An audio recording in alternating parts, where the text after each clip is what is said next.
Baik, teman-teman sekalian yang saya hormati, pada materi kali ini saya akan menjelaskan tentang analisis fungsi manajemen operasional pada PT Puyuh Plastik. Oke, jadi judulnya pada materi kali ini adalah analisis fungsi manajemen operasional pada PT Puyuh Plastik. Telah ditulis oleh Valentina Kristanti Santoso, ya. Program Manajemen Bisnis, Prodi Manajemen, Universitas Kristen Petra, Surabaya. Penelitian ini telah dipublikasikan pada jurnal Agora, volume 5, nomor 1, tahun 2017. Baik, saya akan terlebih dahulu membacakan abstrak penelitian ini. PT Puyuh Plastik merupakan salah satu perusahaan yang bergerak di bidang industri plastik. Oke, jadi PT Puyuh Plastik sesuai dengan namanya, maka perusahaan ini bergerak pada bidang industri plastik. Ya. Hasil penelitian menunjukkan bahwa perusahaan memiliki kapasitas yang tidak kelebihan, ya, dan dapat memproduksi produk sesuai dengan permintaan pembeli. Ya. Jadi memiliki fasilitas yang cukup, ya, untuk bisa memenuhi, ya, kebutuhan konsumen, untuk bisa memenuhi kebutuhan pelanggan sesuai dengan permintaan mereka, dengan lokasi yang strategis sehingga mudah dijangkau oleh pemasok dan tenaga kerja. Tata letak yang memperhatikan keamanan dan keselamatan karyawan. Kemudian, kualitas produk yang baik dan sulit dicontoh oleh kompetitor. Serta metode produksi yang jelas. Nah, jadi dari hasil ini secara awal, ya, secara sederhana, maka kita bisa mengerti bahwa produktivitas suatu usaha, ya, itu akan tercermin melalui poin-poin yang disampaikan di sini. Ya. Dari pemenuhan kebutuhan konsumen yang tidak mengalami kendala, lalu diikuti oleh lokasi yang strategis, tata letak yang memperhatikan keamanan dan keselamatan karyawan, jadi posisi kerja, posisi alat kerja, ya, itu menjadi faktor yang juga diperhatikan oleh perusahaan sehingga karyawan tidak ragu, ya. Karyawan merasa nyaman ketika mereka bekerja di pabrik, ya, ketika mereka mengolah bahan mentah menjadi barang jadi, maka mereka tenang. Kenapa? Karena telah dilengkapi juga oleh alat keselamatan diri. Ya, telah dilengkapi juga oleh prosedur-prosedur yang dapat meminimalkan resiko terjadinya kecelakaan pada karyawan. Lalu diikuti oleh kualitas produk yang baik dan bahkan sulit dicontoh oleh kompetitor. Nah, menemukan keunikan dan inovasi ini tentu tidak mudah. Ya, maka kita selaku manajer, selaku eksekutif manajer, pimpinan cabang, pimpinan perusahaan, atau calon karyawan yang akan melamar pada suatu perusahaan, maka kita wajib, ya, mampu memberikan kontribusi untuk perusahaan melalui inovasi produk, ya, melalui penciptaan jasa atau servis yang spesifik, yang tidak mudah ditiru oleh kompetitor. Terakhir, metode produksi yang jelas. Jangan sampai, ya, berantakan, ya. Namun produksinya harus jelas. Tahapan-tahapan yang akan dilalui ini telah tercatat dan tersistematika. Nah, sehingga karyawan dan supervisor bisa mengawasi kinerja karyawan dengan baik. Selain itu, di sini dikatakan memiliki penjadwalan mengenai produksi, yaitu master production schedule yang rinci. Kemudian, detail short-term schedule dengan memiliki sistem manajemen pemeliharaan mesin dan staff schedule yang jelas, sehingga perusahaan dapat melakukan aktivitas produksi dengan lancar. Nah, ini beberapa poin-poin vital yang kita semua, ya, harus memiliki dan concern pada bidang ini, ya, dan concern pada aktivitas operasional perusahaan.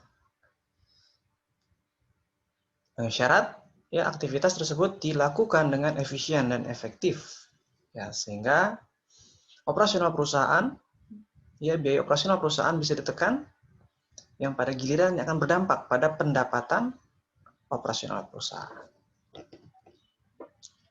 Baik. Kemudian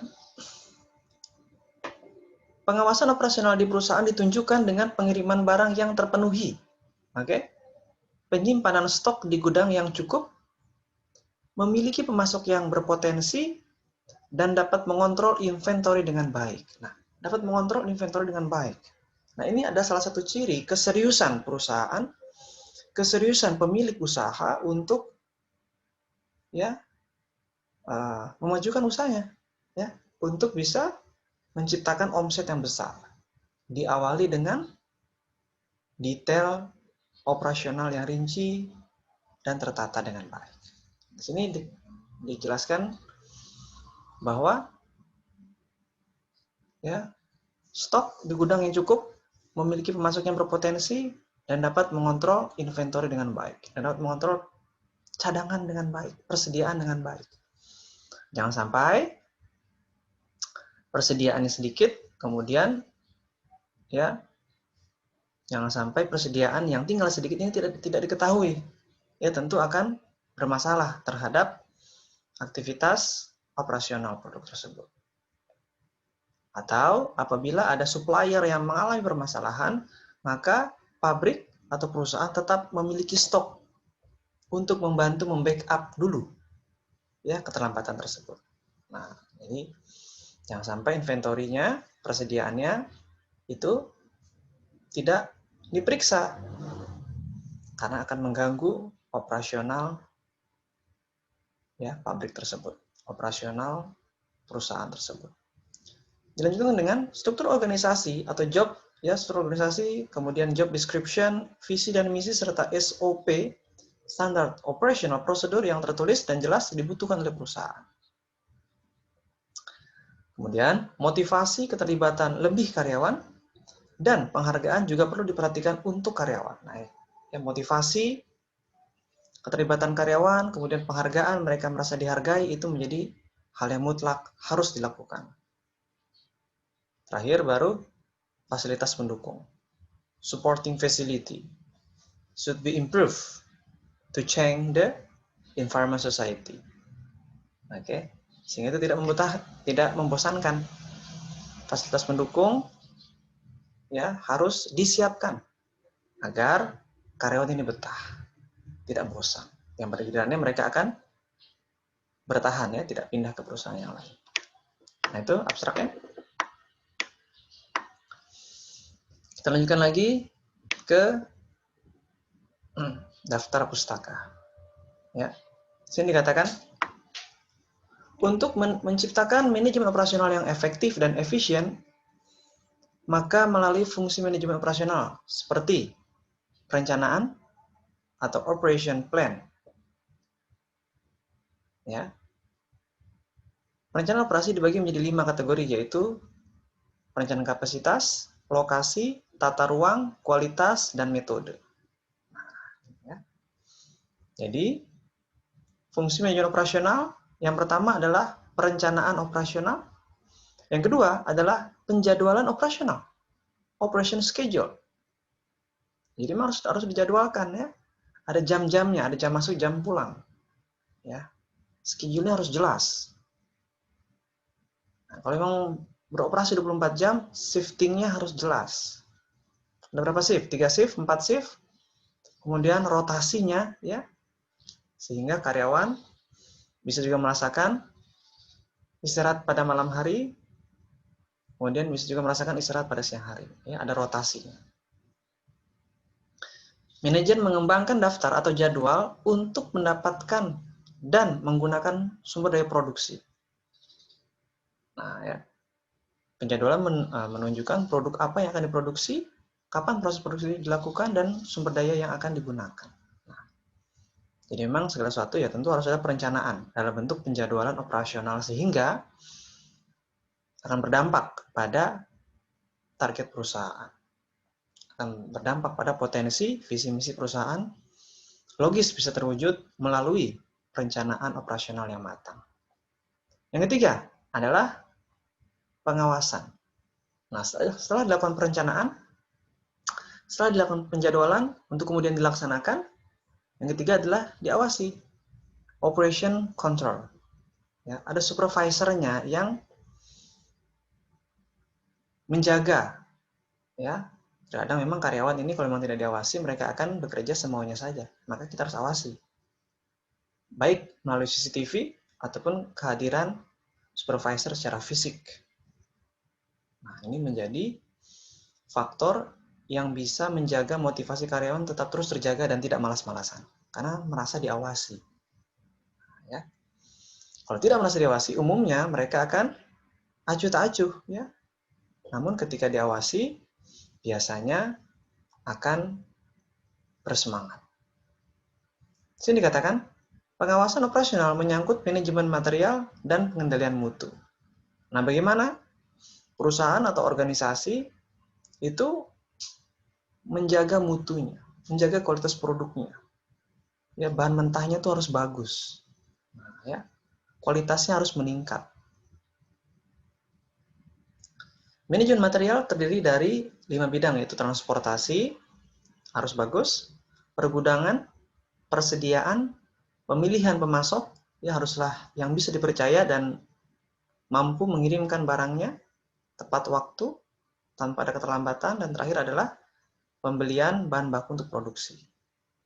Jadi diawali oleh transportasi, harus lancar, terakhir ditutup oleh bahan baku yang dibeli untuk produksi itu memiliki harga yang terjangkau. Sini dikatakan, PT Puyuh Plastik adalah salah satu perusahaan yang bergerak di bidang industri plastik yang berlokasi di Surabaya, Jawa Timur. Alasannya adalah terletak di kawasan industri, sehingga mudah dijangkau oleh pemasok dan tenaga kerja. Nah, ini, ya. Ini adalah salah satu alasan penting pemilihan lokasi yang akan memberikan kemudahan bagi pemasok, bagi karyawan untuk bisa datang ke perusahaan tersebut.